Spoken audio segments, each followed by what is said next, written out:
Eu acho que essa é uma pergunta que, na verdade, o próprio Federal Reserve vai ter que responder na forma de conduzir política monetária lá fora. Inclusive, é um debate, né? Que a meta hoje é estipulada em 2%.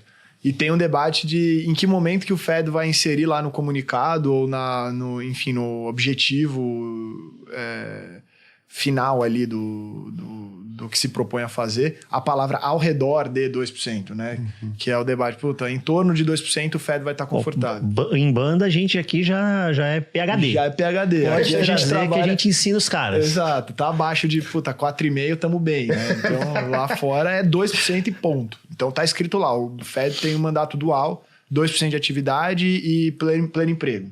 2% de inflação e pleno emprego.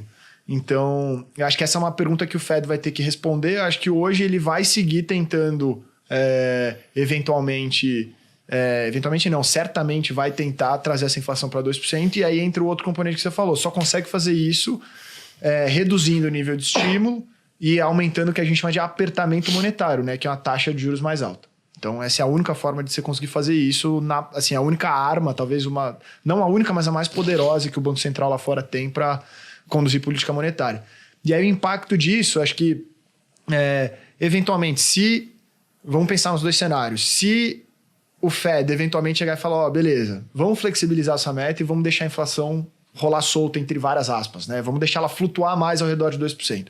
O impacto disso, eventualmente, pode ser aquilo que a gente comentou lá no começo da conversa, que é, eventualmente, o investidor global olhar para o dólar e falar, isso aqui talvez não seja mais uma reserva de valor global tão eficiente quanto eu estava imaginando. Se o cara vai deixar a inflação comer solta, significa que, eventualmente, os meus dólares vão valer menos ao longo do tempo. E isso pode gerar um enfraquecimento de longo prazo, né, no dólar.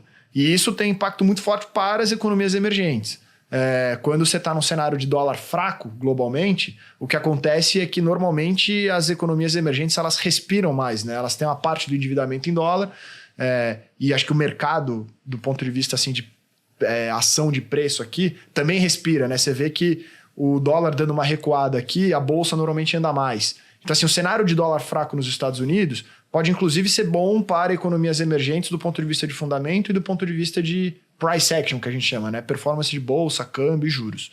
Agora, se ele for por outro caminho, o Fed falar, olha, de jeito nenhum, eu quero manter a minha inflação em 2% e eu não vou discutir esse objetivo. Aí, de fato, o ajuste tem que ser feito via juros, e quando você tem um juro de 5% lá fora, aí fica ruim para o emergente, né? Porque, eventualmente, você tem o melhor boxeador do mundo no ringue, que é os Estados Unidos oferecendo uma recompensa alta, né? A gente pode olhar para 5% ao ano nos Estados Unidos e falar, eu tenho 14% aqui, mas é 5% em dólar, 5% em moeda forte.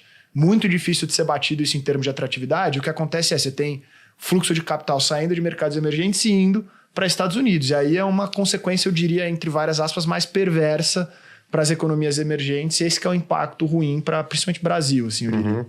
Legal. Porque a gente fica olhando esse juro no Brasil hoje, IPCA mais 7, IPCA mais 7,5. E, cara, é uma taxa boa pra caramba. Mas para você ter ganho, assim, grandes ganhos de marcação ao mercado, como a gente teve no passado, a gente precisa ter esse juro americano cedendo.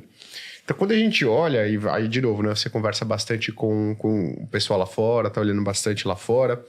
Como é que tá a percepção da galera com relação aos próximos passos de juros dos Estados Unidos? Porque se a gente olha esqueci o nome daquele gráfico lá, porque tem um monte de probabilidade.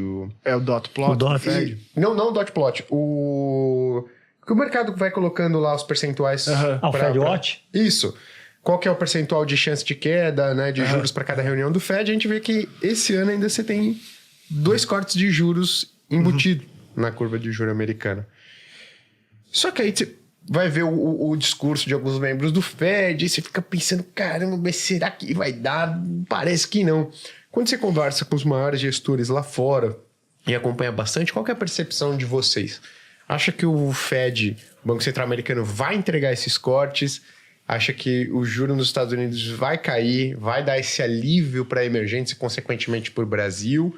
Ou é higher for longer pelos principais gestores que vocês estão olhando aí lá para fora? Não, boa pergunta. E também esse é um debate que está muito vivo hoje, né? Eu acho que a grande maioria das conversas que a gente tem com enfim, os gestores que a gente representa, ele gira em torno da questão de política monetária, né? Que hoje é o principal driver e talvez seja o principal elemento que influencia outros mercados, né? Bolsa, mercado de commodities e todos os outros mercados que eventualmente, enfim, são relevantes.